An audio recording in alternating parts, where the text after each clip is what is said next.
পয়লা বৈশাখ বাংলা পঞ্জিকার প্রথম মাস, বৈশাখ মাসের প্রথম দিন, অর্থাৎ বাংলা নববর্ষ। এই দিনটি সকল বাঙালি জাতির জন্য একটি ঐতিহ্যবাহী বর্ষবরণের দিন।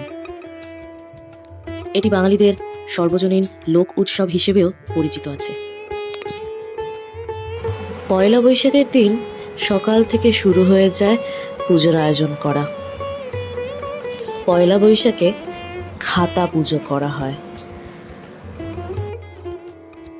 হালখাতাতে খাতা পুজো কেন করা হয়? হালখাতাতেই খাতা পুজো করা হয় সিদ্ধিদাতা গণেশের জন্য নতুন শুভ নববর্ষের যে হয় ব্যবসা বাণিজ্য শিল্প তার জন্য করা হচ্ছে। খাতা পুজো শুরু হওয়ার আগে প্রথমে সমস্ত সামগ্রী আয়োজন করে নেওয়া হয়। গঙ্গা স্নান সেরে গঙ্গা থেকে মাটি এনে জল এনে তারপরে ঘটে স্বস্তিক চিহ্ন এঁকে পুজোর কাজ শুরু করা হয়। এই দিনকে লক্ষ্মী গণেশের পুজো করা হয়, সমৃদ্ধি যাতে আরও বৃদ্ধি পায় সে কারণের জন্য।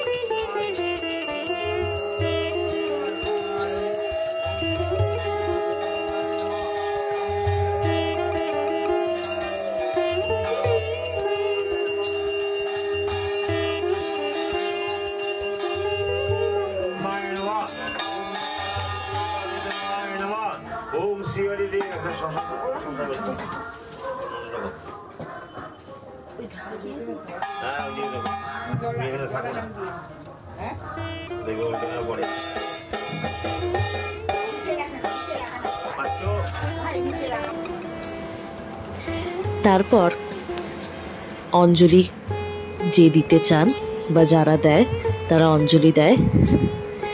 তবে যার ব্যবসা, যে মূল ব্যবসায়ী, তাকে পুজোতে অবশ্যই বসতে হয়। তার অঞ্জলি হয়ে যাওয়ার পরে তারপর হয় খাতা পুজো। খাতা পুজোর পরে শেষ হয় যজ্ঞ দিয়ে। পুজোর শেষে যজ্ঞ হয়। যজ্ঞ করার পরে পুজো শেষ, তারপর তো প্রসাদ বিতরণী দিয়ে বিকেলে উৎসব শুরু হয় বর্ষবরণের।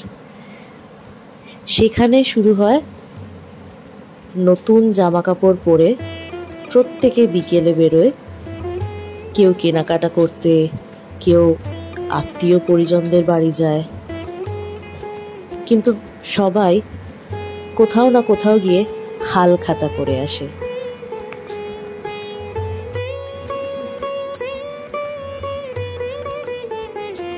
হালখাতা হলো বছরের প্রথম দিনে দোকানপাটের হিসাব আনুষ্ঠানিকভাবে হাল নাগাদ করার প্রক্রিয়া। বছরের প্রথম দিনে ব্যবসায়ীরা তাদের দেনা পাওনার হিসাব সমন্বয় করে এদিন হিসাবের নতুন খাতা খোলেন। এজন্য খদ্দেরদের বিনীতভাবে পাওনা শোধ করার কথা স্মরণ করিয়ে দেওয়া হয়। শুভ হালখাতা কার্ডের মাধ্যমে ওই বিশেষ দিনে দোকানে আসার নিমন্ত্রণ জানানো হয়। এই উপলক্ষে নববর্ষের দিন ব্যবসায়ীরা তাদের খদ্দেরদের মিষ্টি মুখ করান। খদ্দেররাও তাদের সামর্থ্য অনুযায়ী পুরনো দেনা শোধ করে দেন। আগেকার দিনে ব্যবসায়ীরা একটি মাত্র মোটা খাতায় তাদের যাবতীয় হিসাব লিখে রাখতেন। এই খাতাটি বৈশাখের প্রথম দিনে নতুন করে হাল নাগাদ করা হতো। হিসাবের খাতা হাল নাগাদ করা থেকে হাল খাতার উদ্ভব।